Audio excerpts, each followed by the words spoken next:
Sveiki, esu humanitarinių mokslų daktaras Andrius Martinkus ir tęsime mūsų pamastymus apie kintantį pasaulį ir apie Lietuvos valstybės, lietuvių tautos vietą šitame kintančiame pasaulyje. Praėjusią savaitę, rugsėjo 10 dieną, Jungtinėse valstijose įvyko garsi politinė žmogžudystė.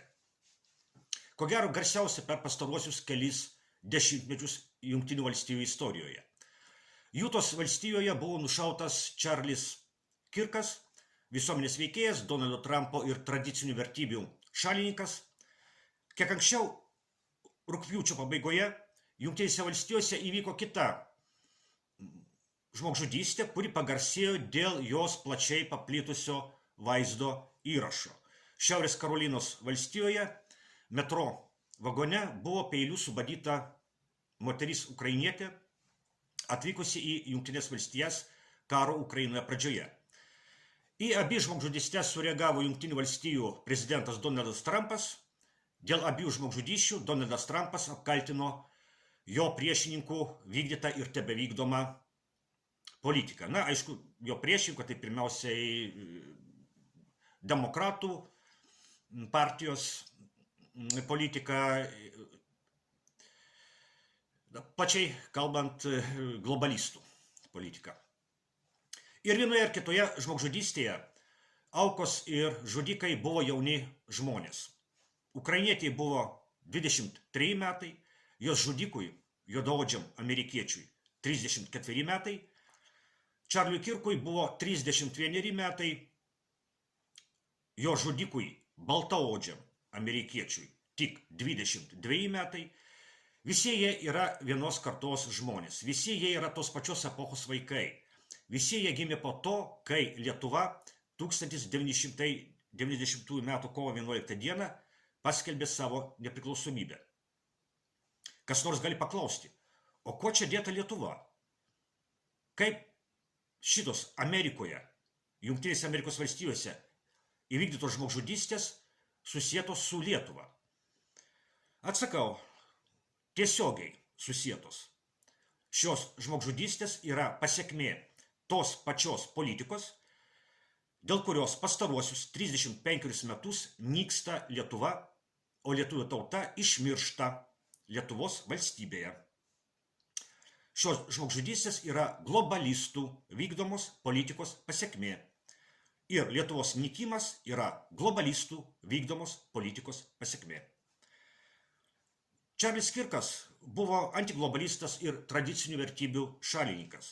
Jis pasisakė prieš nekontroliuojamą migraciją, prieš homoseksualizmo propagandą ir prieš Jungtinių valstijų dalyvavimą kare Ukrainoje. O nužudyta ukrainietė Jungtinėse valstijose atsirado ne šiaip sau. Ji bėgo nuo globalistų sukurstyto karo Ukrainoje. Globalistinio režimo valdoma Lietuva yra viena aršiausių karo Ukrainoje rėmėjų. Pagerbent nužudytą Charlie Kirką, prezidentas Trumpas įsakė pusiau nuleisti Jungtinių valstijų vėliavas. Lietuvoje su valstybinė vėliava vyksta visai kitokia istorija. Lietuvos režimas šalia Lietuvos valstybinės vėliavos kelia Ukrainos vėliavą, taip pagerbdamas globalistų išprovokuotą karą Ukrainoje. Karas Ukrainoje yra viena ryškiausių globalizmo nešamos mirties kultūros apraiškų. Šiame kare, tai yra rusų ir ukrainiečių tarpusavio žudynėse, globalistai kaunasi už senąją pasaulio tvarką ir prieš naujosios pasaulio tvarkos atsiradimą. Globalistai pasamdė parsidavėliškai ir korumpuotą Ukrainos režimą tam, kad Ukrainos karių kraujo kaina gintų tą pasaulio tvarką, kuri atsirado žlugus TSRS 1991 metais.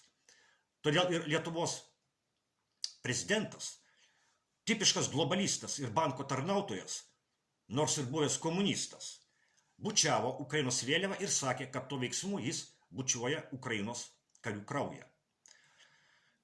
Žmogžudystės Jungtinėse Amerikos valstijose, kova prieš tradicinės vertybės, karas Ukrainoje ir pačios Lietuvos nykimas – visa tai yra globalizmo nešamos mirties kultūros apraiškos. Nepamirškime Vytauto Landsbergio, didelės gerbėjos Nijolės Oželytės žodžių, kad po 100 metų Lietuva išnyks ir tai, pasak jos, bus gerai. Negana to. Pasak globalistų propagandos, nykstanti Lietuva dar turi kovoti, o gal net ir kariauti už ateitį, kurioje Lietuvai vietos nėra. Jei ukrainiečiai pasibaigs, jų vietą turės užimti lietuviai. Kas tai, jei ne mirties kultūra ir ne satanizmas? Tik pagalvokite. Globalistai nori, kad lietuviai mirtų už ateitį, kurioje Lietuvos laukia mirtis. Tik įsimastykite į tai. Pagal šitą logiką lietuviai turi kariauti ne už tai, kad Lietuva išliktų, ne už tai, kad Lietuva gyvuotų, o už tai, kad Lietuva numirtų. Nes tokia ateitis pagal Oželytę ir numatyta Lietuvai, tai ir vadinkime daiktus savais vardais. Aišku, yra daug vietų pasaulyje, kur klesti globalizmo nešama mirties kultūra ir satanizmas. Aišku, kad tokia vieta yra, pavyzdžiui, Gaza, kurioje sionistinis Izraelio režimas vykdo palestiniečių genocidą. Tai galėtų būti atskiros laidos tema, bet savo laidose aš pagrindinį dėmesį skiriu Lietuvai ir tam, kaip globalistinis Lietuvos režimas naikina Lietuvą. Dar kartą pabrėžkime, kad Lietuvoje globalizmas turi tautinį pavadinimą landsbergizmas. Vienas iš globalizmo arba landsbergizmo veikimo būdų yra tarybinio, arba kaip jie vadina sovietinio Lietuvos istorijos laikotarpio demonizavimas. Aišku, kad tai daroma tam, kad nukreipti dėmesį nuo pastaruosius 35 metus globalizmo arba landsbergizmo vykdomo Lietuvos naikinimo. Taigi, nekreipkime dėmesio į globalistų ir landsbergistų propagandą, nebijokime Rusijos pergalės kare Ukrainoje, bijokime globalistų, landsbergistų pergalės kare Ukrainoje, nes globalistų arba landsbergistų pergalė reiškia Lietuvos mirtį.